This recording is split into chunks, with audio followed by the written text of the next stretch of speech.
बुद्ध का एक शिष्य बुद्ध के संदिग्ध में 6 वर्षों से था। वो एक दिन महात्मा बुद्ध के पास आया और बुद्ध से कहा, हे बुद्ध, मुझे आपके पास है। 6 साल हो गए, मेरे बाद कितने शिष्य आए। उन्हें आपने इस बीच किसी एक दिशा में ज्ञान देने के लिए भेजा, लेकिन मुझे अभी तक नहीं भेजा। क्या मुझे अभी तक बुद्धत्व प्राप्त नहीं हुआ? बुद्ध मुस्कुराए और बोले, यह तो तुम्हें खुद समझना होगा कि तुम्हें बुद्धत्व प्राप्त हुआ है या नहीं।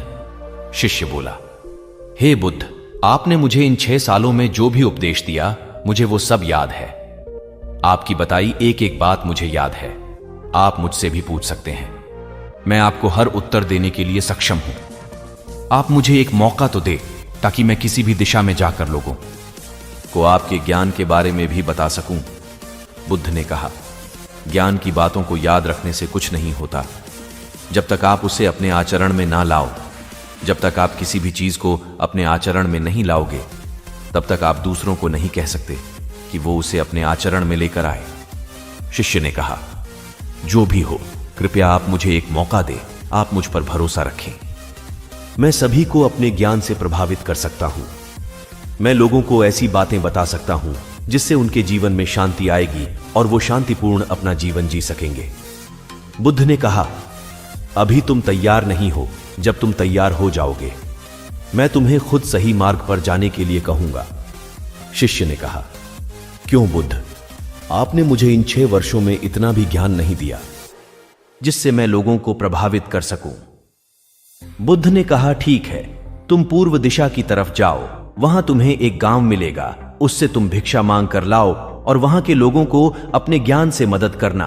कल सुबह तुम वहां अकेले जाना और शाम को आकर मुझे बताना तुमने कैसे वहां के लोगों की मदद की। वह शिष्य ये सब सुनकर बेहद खुश हो गया और बुद्ध का आशीर्वाद लेकर चला गया। और वह रात भर ज्ञान समेटता रहा और मन ही मन सोच रहा था कि मैं कल ऐसे ज्ञान की छाप छोड़ूंगा कि वहां के लोगों के साथ बुद्ध भी मुझसे प्रभावित हो जाएंगे। सुबह उठकर ओ महात्मा बुद्ध को प्रणाम करने गया। उन्हें प्रणाम कर वह पूर्व की तरफ निकल गया। शाम को जब वह वापस आया तो बुद्ध ने देखा कि उस शिष्य के माथे पर चोट लगी है और खून बह रहा है। बुद्ध ने उसे पट्टी की और पूछा, तुम्हें यह चोट कैसे लगी? शिष्य ने कहा कि बुद्धि, वहां के लोग बेहद दुष्ट हैं, उन्हें जरा भी बुद्धि नहीं है। मैं उस गांव में भिक्षा लेने गया, पर किसी ने मुझे भिक्षा नहीं दी। सब मुझे गालियां दे रहे थे। एक व्यक्ति ने तो मुझे भी भिक्षा तो दी, लेकिन नीचे फेंक कर और कहा, इसे उठा लो। मैंने उन्हें काफी समझाया, लेकिन वह मेरी बात सुनने को तैयार ही नहीं थे। उल्टा उन्होंने मेरे साथ हाथापाई की, जिससे मुझे चोट लग गई। हे बुद्ध, आप मुझे दूसरी जगह भेजें जहां के लोगों में बुद्धि हो, इस तरह ना हो। बुद्ध उसकी बात सुनकर मुस्कुराए और बोले कि अगर तुम्हें दूसरे गांव में भी ऐसे ही लोग मिले तब तुम क्या करोगे?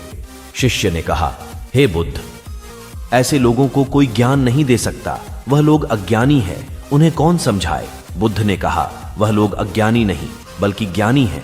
उनके पास बहुत बुद्धि है, परंतु उनके पास खुद का ज्ञान है। अब अगर तुम किसी दूसरे के ज्ञान को चोट पहुंचाओगे तो वह कुछ तो कहेंगे ही।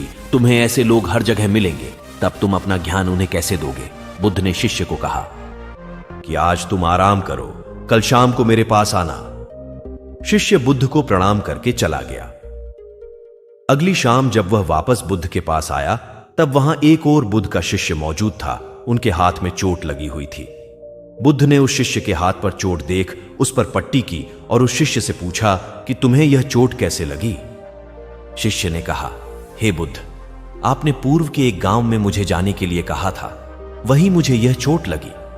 बुद्ध ने कहा, वहां तुम्हारे साथ क्या क्या हुआ, तुम मुझे बताओ। शिष्य ने कहा, हे बुद्ध, वहां पर मैंने सबसे भिक्षा मांगी, लेकिन किसी ने मुझे भिक्षा नहीं दी। एक व्यक्ति जिसने भिक्षा दी थी, उसने भी वह मुझे जमीन पर फेंक कर दी और कहा, उसे उठा लो। मैंने चुपचाप उसे उठाकर अपने पात्र में रख लिया और उसे कल्याण का आशीर्वाद दिया। तब उस व्यक्ति ने मुझसे कहा, आप बड़े ही अजीब व्यक्ति हो, मैं आपका अपमान कर रहा हूं और आप मुझे आशीर्वाद दे रहे हैं। मैंने उनसे कहा कि आप धनी हैं, आपने मुझे दान दिया है, इसलिए मैं आपको आशीर्वाद दे रहा हूं। फिर वहां से मैं आगे गया तो कुछ लोगों ने मुझे वहां से जाने के लिए कहा। उन्होंने मुझे कुछ अपशब्द कहे और मुझ पर कुछ पत्थर फेंके, जिससे मुझे चोट लग गई। जब मैं वापस आ रहा था तब मैंने एक मां को रोते हुए देखा। वह अपने बीमार बच्चे को लेकर चिंतित थी। मैं तुरंत जंगल से जाकर उसके लिए जड़ी बूटी ले आया, लेकिन वहां के लोग मुझे जड़ी बूटी देने नहीं दे रहे थे। फिर मैंने उनसे विनती की कि वह मुझे उस बच्चे का इलाज करने दें। उसके बाद वो जैसा कहेंगे मैं ठीक वैसा ही करूंगा। फिर जिस व्यक्ति ने मुझे भिक्षा दी थी उसने गांव वालों को समझाया। तब उन्होंने मुझे उस बच्चे को जड़ी बूटी लगाने दी। उसके बाद वह बच्चा ठीक हो गया। फिर गांव वालों ने मुझसे अपने किए गए अभद्र व्यवहार के लिए क्षमा मांगी और मुझे धन्यवाद कहा। फिर मैं वहां से वापस आ गया। हे बुद्ध, आपसे एक विनती है। उस गांव के लोग बहुत भोले भाले और सीधे हैं। क्या मैं रोज उसी गांव में जाकर भिक्षा मांग सकता हूं? यह सभी बात वो पहला शिष्य भी सुन रहा था। उसने यह सुनते ही बुद्ध के चरणों में गिरकर कहा कि हे बुद्ध, मैं समझ गया हूं कि अभी मैं उस लायक नहीं हुआ कि दूसरों को ज्ञान दे सकूं।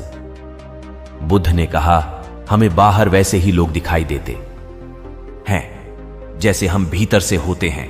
जब तक हम स्वयं को नहीं बदलते तब तक हम किसी को भी नहीं बदल सकते। खुद में परिवर्तन करना बेहद जरूरी है। कोई भी बात बताने से पहले उसे आचरण में लाना बेहद जरूरी है, क्योंकि आचरण में लाई हुई चीज को बताना, समझाना बहुत आसान होता है और उसे लोग बेहद आसानी से अच्छे से समझ पाते हैं।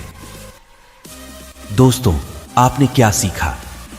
आप मुझे कमेंट करके बताएं। दोस्तों, हम सभी को ऐसा लगता है कि हमने जो कुछ भी सीखा है वह हमको दूसरों को सिखाना चाहिए, लेकिन हम जाने अनजाने में दूसरों को सिखाने के चक्कर में हम कभी कभी गलत साबित हो जाते हैं।